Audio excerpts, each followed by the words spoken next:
শপথ নেওয়ার পর আজ প্রথম বঙ্গভবনে অফিস করবেন দেশের ২৩তম রাষ্ট্রপতি মির্জা ফখরুল ইসলাম আলমগীর। এই মুহূর্তে বঙ্গভবনের সামনে আছেন রিপোর্টার স্বপন আহমেদ, সরাসরি যুক্ত হচ্ছে তার সঙ্গে।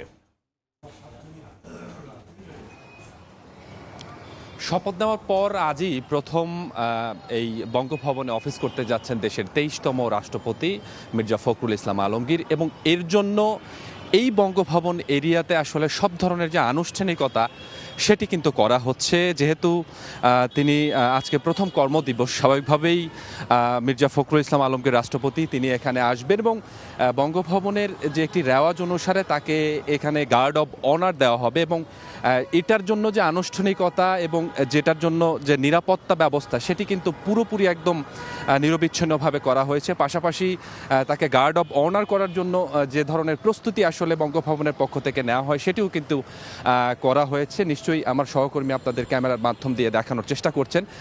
যেহেতু রাষ্ট্রপতি 10:30 থেকে 11:15টার মধ্যে এই বঙ্গভবনে তিনি আসবেন, এবং বলা যায় যে এই প্রস্তুতি অর্থাৎ তাকে বঙ্গভবনে বরণ করে নেওয়ার জন্য যে প্রস্তুতি সেটি কিন্তু প্রায় পুরোপুরি কমপ্লিটলি করা হয়েছে।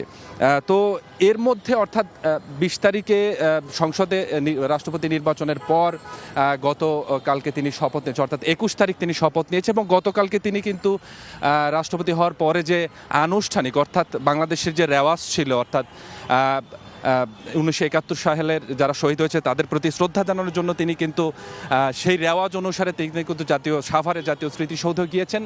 এবং আজকে যেহেতু প্রথম কর্মদিবস তার, অতএব বলা যায় যে তাকে বরণ করার জন্য এবং তাকে গার্ড অব অনার করার জন্য যে ধরনের প্রস্তুতি আসলে বঙ্গভবনের পক্ষ থেকে নেওয়া দরকার সেটি এখন পর্যন্ত সম্পন্ন হয়েছে। অর্থাৎ রাষ্ট্রপতি মির্জা ফখরুল ইসলাম আলমগীর তিনি আসলেই সেই আনুষ্ঠানিকতা আমরা এখানে আপনাদের দেখাতে পারবো।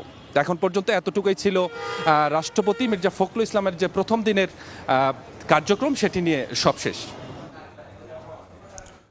বঙ্গভবনের সামনে থেকে সহকর্মী স্বপন আহমেদ যুক্ত ছিলেন।